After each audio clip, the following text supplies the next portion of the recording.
Nice to meet you. It is nice to Garrett be Jay here. Brown, everybody, Hello. aka Filthy Casual. That's right. Is Filthy Casual, um, is that like an alter ego? Is that the name of the band? Is that a whole world, a brand? It's kind of all of the above. Yeah. I played a lot under my own name, Garrett Jay Brown. Yeah, that's how I'm familiar with Correct. Yes, I've done that for quite a while, and I just wanted to do something different.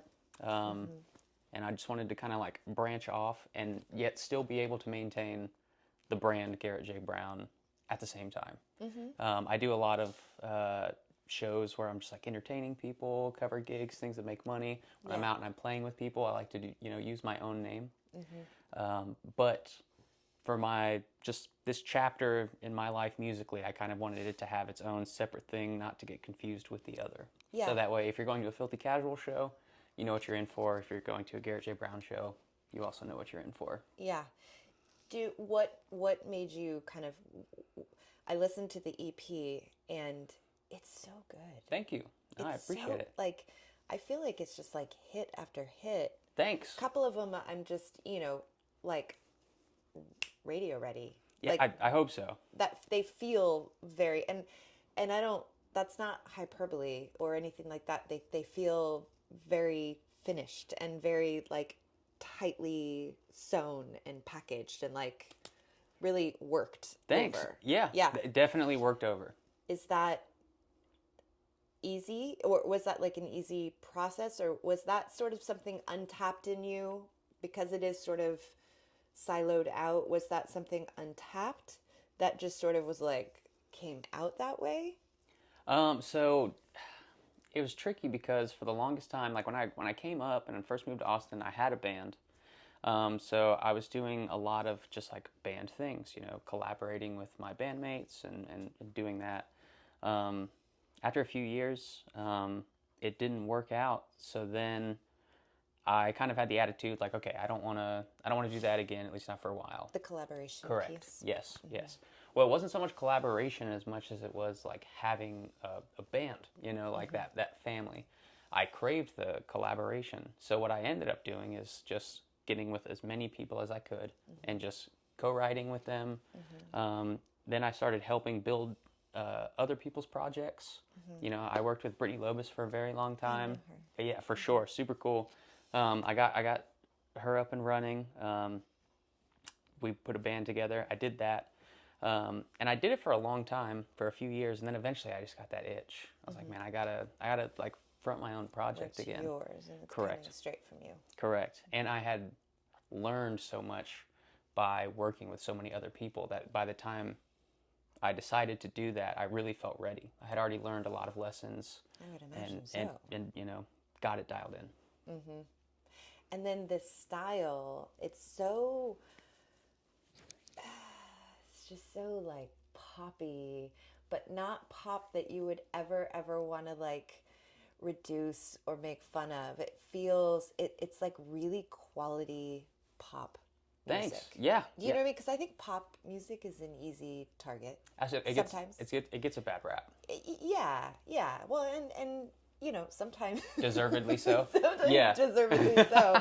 I almost like, I do writing as well and have a project, and I have a bit of a spectrum of what I write. And some of it's very poppy and some of it's very like Americana, folky, Right. duo kind of thing. And so the pendulum swings.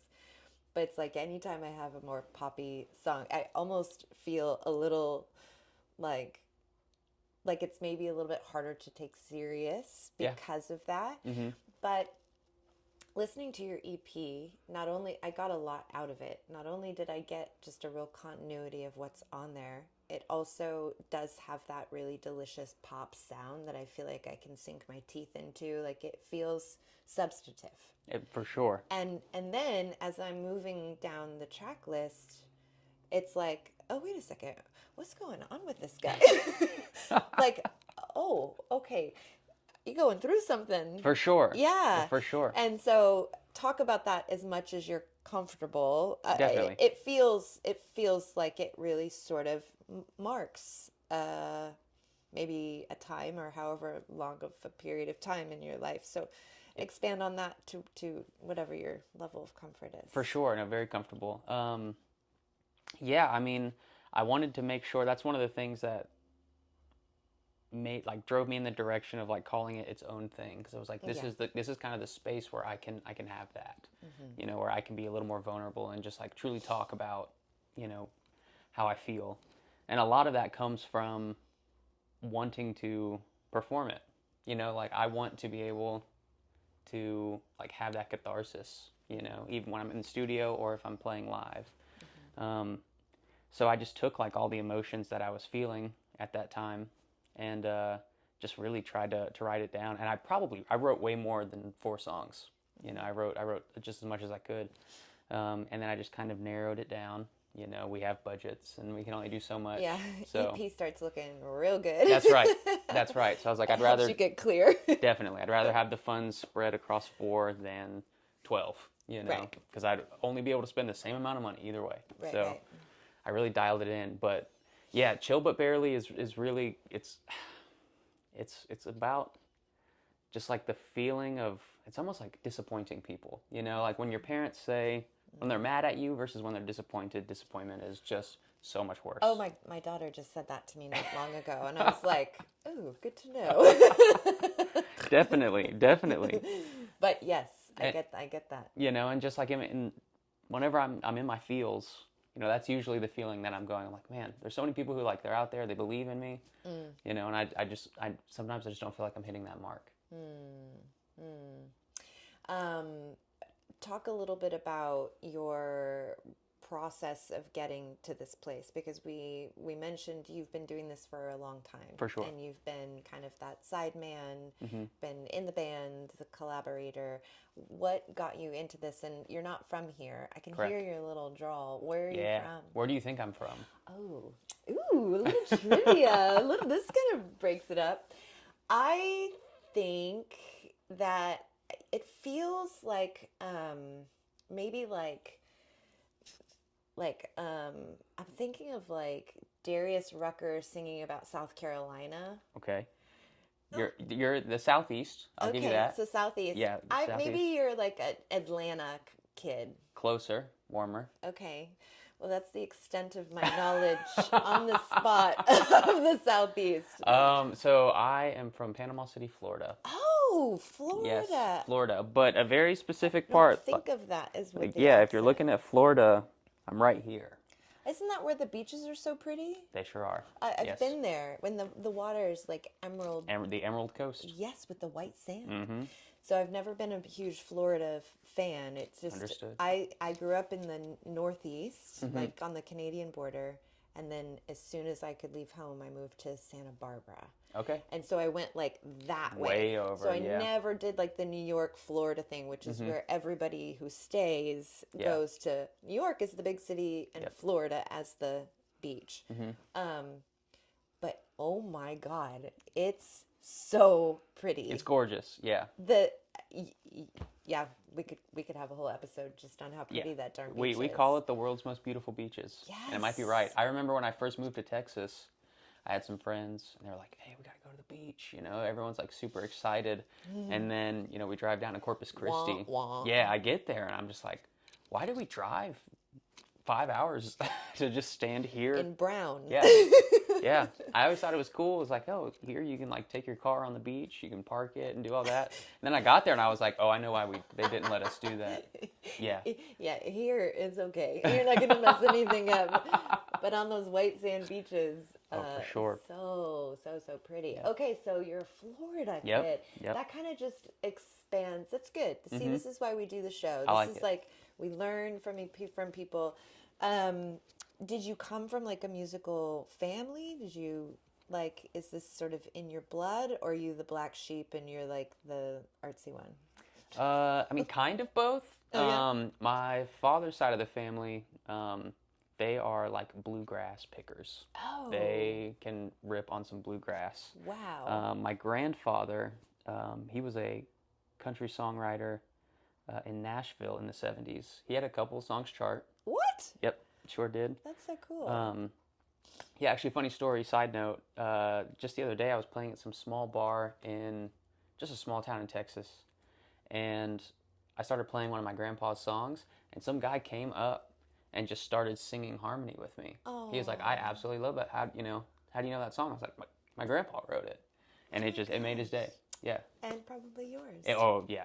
I'm still talking about it. Yeah. It was still the coolest thing. That's so cool. But yeah, so my father played a little bit. He was kind of more of just a hobbyist, but there was something about that always just told me, hey, if my dad can do it, I can do it. There was like, when I was just like a little kid, that was kind of my attitude. But because they were all bluegrass pickers, that was my rebellion. I was like, okay, I don't do that. I'm gonna shred. That's right. So I started shredding instead.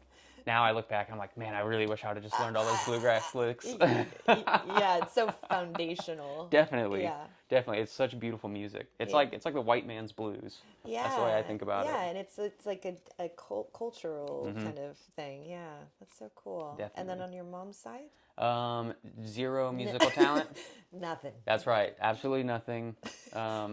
But that's where I get like my drive. And your sparkling personality. That's right. That's them. That's them. That's so cool. We have a huge family. We do massive reunions every 4 years. Very well. It's almost like it's weird to call it a fraternity because fraternity means family. Yeah. But they are my family.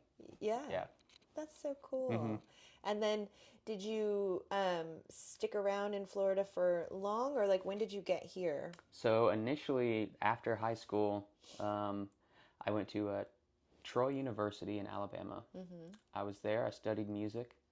And right after that, I got an internship out here in Austin, Texas. I had a couple family members that already lived out here, so it just kind of made sense. And yeah, I've been here ever since. What year was that? That was, I want to say 2015. Oh, okay. Yeah. Yeah. 2015. So coming up. What is that, 11 years? Yeah. Wow. Doesn't it go by fast? It does. It still feels like I just got here. I'm 2013, and I feel the same way, except my kids were so little when we got here, and so it's like I have them to kind of like... Oh, like a gauge really almost. Mark the time, which is just so trippy. But I remember like when I got to like year 5, 6, I was like, oh, whoa. Oh, I don't know. Can I just say I still got here? Right. Like I just got here. I want to. Yeah. Yeah. It was like this, but now it's just like, now, I'm going on year 13. Yep. That's craziness. Yep. 13 years. It goes by fast. It's 2026. My son graduates from high school this year and goes to college, which I'm like, are you joking? That's a milestone. Well, I remember we got here and he went into kindergarten and they gave him the class of 2026 t-shirt. Whoa. And I still have it. Still got it? Of course, yeah. and like, what? Yeah. Snap your fingers and it just goes by so fast. And we're here. Yeah. So when did you find the music community? Pretty quickly, or was that an aim of yours to like seek it out? I did find it pretty quickly because when I came here with a band. Oh, okay. So I was still playing in Florida, Troy, Alabama, just 2 hours north. So I was still coming back to Florida on the weekends. And that's how I made a lot of money, is just playing gigs on the weekends. And then I told everyone, like, hey, I'm going out to Austin. And they said, well, hey, let's go. We'd be interested just to mix things up. So we came over here. And so it was really quick. I didn't really have to like build a band. I had something already. And so we just started playing out. And we just played alongside a lot of bands that I'm still super friends with today. Like Madam Radar. They're some of my best friends on this planet. Oh, they're the best. They're the best. But yeah, I kind of just got networked in that way. And then after, I would say even after, whenever the band split, I did even more networking. That's when I really like wanted to go see what else was out there. What would you recommend for people, that maybe aren't in the community? They see what Austin has to offer, and they see, on social media kind of who's who and what's shaken. And I mean, I'll talk to a lot of people who find out I do this show, and they're like, oh my God, I get this a lot actually from people who aren't musicians, but they like music. They just don't really know where to start. Yeah. And I'm like, well, obviously follow my show because I talk to great people. But for musicians, that understand this is a place that's desirable to be, what advice would you give of like, how do you get in? Where are the ins to the community? Well, being a good hang is number one. Yeah. You gotta do that.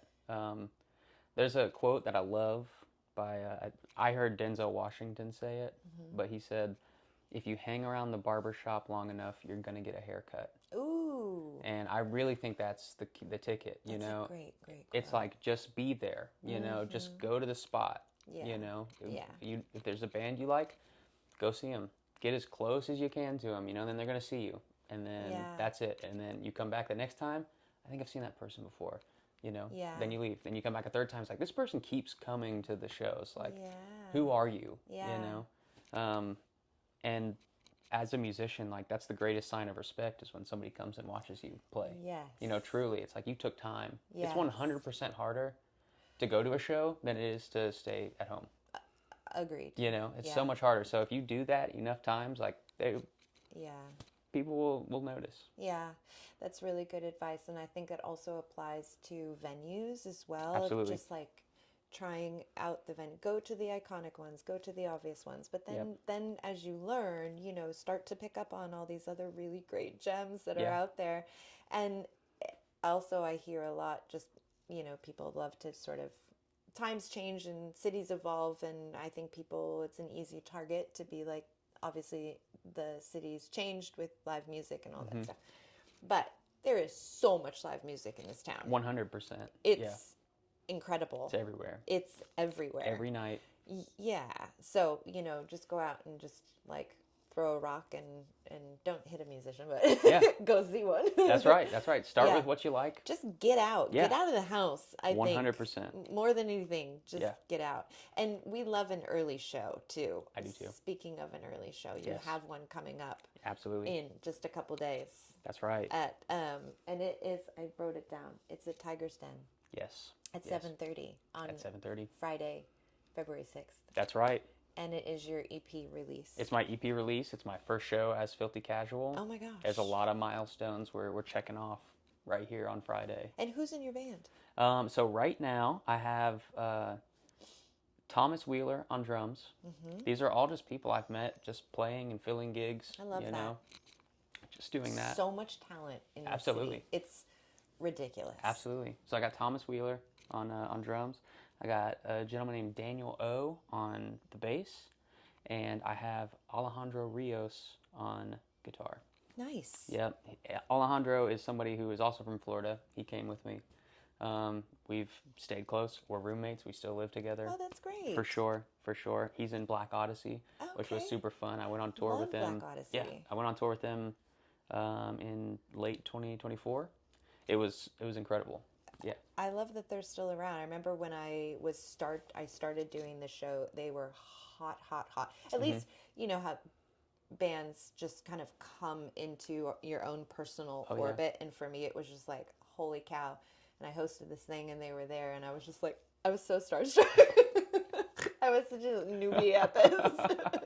But I played it cool. Got to. Obviously. You got to. But it's so cool that they're still, doing stuff. Absolutely. I love that. What did you do on tour with them? I played guitar. Did you really? Yep, I played guitar. That's where you got to shred. That's right. I got to do a lot of that. They needed a guitar player, and they needed somebody to drive, and I could do both. So I checked both. I was like, at the same time. Yeah, I was just like, you can pay one person and get two things. I'm a Swiss Army knife. That's right. Be modular, do whatever you can. You never know how you're going to get in. Absolutely. That's incredible. So Tiger's Den. Yes. Friday, February 6th. It's actually Tiger Den. Oh. Which I've been calling it Tiger's Den because that's what I thought it was. Okay. There's a whole other place called Tiger's Den. With the apostrophe. That's right. And the S. This is one tiger. This is his den. Singular tiger. Yes, Tiger Den. Tiger Den. February 6th. 7:30 p.m. Filthy Casual world debut. The debut, I know. Are you nervous? Do you get nervous? No, not really. Do you get excited? Yes. Okay. I do get excited. I mean, there definitely are some nerves, but it's never the music that I'm I'm nervous about. Mm-hmm. It's more like, will my amp quit? Yeah. Or, you know. Will I be able to hear myself? Correct. Yeah, it's like sound is so important. all the variables, like those things I can be a little nervous about, but I'm confident enough in what I can do and what the people around me can do that, yeah, we're going to be okay. This one in particular is a little tricky because it's a private event space, so I rented it myself. I had to find, you know, staff. I have to do absolutely everything. I got to make sure that everyone's out at a certain time. You know, I got to worry about alcohol rules and all of this stuff. And I would say I'm way more nervous about that side of it than I am just getting up and performing. Yeah, yeah. Well, I would be great with that stuff, but I would be scared shitless to perform. So, you know, it's like you're either one or the other. Yeah, for sure. It's hard to do all that stuff from the stage. You know, you can't really. Yeah. There's only so much you can do. Yeah, but you have people helping you. That's right. Yes. It takes a village. Absolutely. For sure. Oh my gosh, I'm so excited. Tiger Den. Tiger Den. February 6th, 7:30. 7:30. Filthy Casual. Filthy Cash. World debut. That's right. Chill but barely. Chill but barely. I love that because it's like, it's kind of, I feel like it describes my personality. I mean, I can connect with that. Like, For sure. I'm pretty chill. Chill, yeah. You know, I have a reservoir of, you know, OCD underneath the surface. There's a thin Just line. one little scratch and I'm like, But right now, but chill. I'm cool. Yeah, yeah. I mean, I'm really cool. There it is. There it is. Chill but barely. I need that like tattoo. Or you have T-shirts now. I do. So... I got T-shirts. I got the whole. And it's on the back of them. Yeah. So you can get a T-shirt at the show. That's right. Awesome. That's well, right. Thank you so much for coming by. Thank you for having me. It's nice to hang with you. I know we've been in the same room a few times, but it's nice to actually like get to know you. For sure. You are really good at this. Oh, thank you. You really are. You are really good at this. I feel right at home. Well, you can, I mean, yeah, be home. Paint. You can paint. You can, we can, I'm going to go kick your ass in ping pong after this if you want. Ooh, I mean, I'll try. Yeah. I'll do my best. Yeah. I play with both hands. So. Jeez, an expert. Just ambidextrous. All right. Well, that does it. Thank you so much, Garrett, for coming by. Thank you. And we will see you next time. Bye-bye. Yay.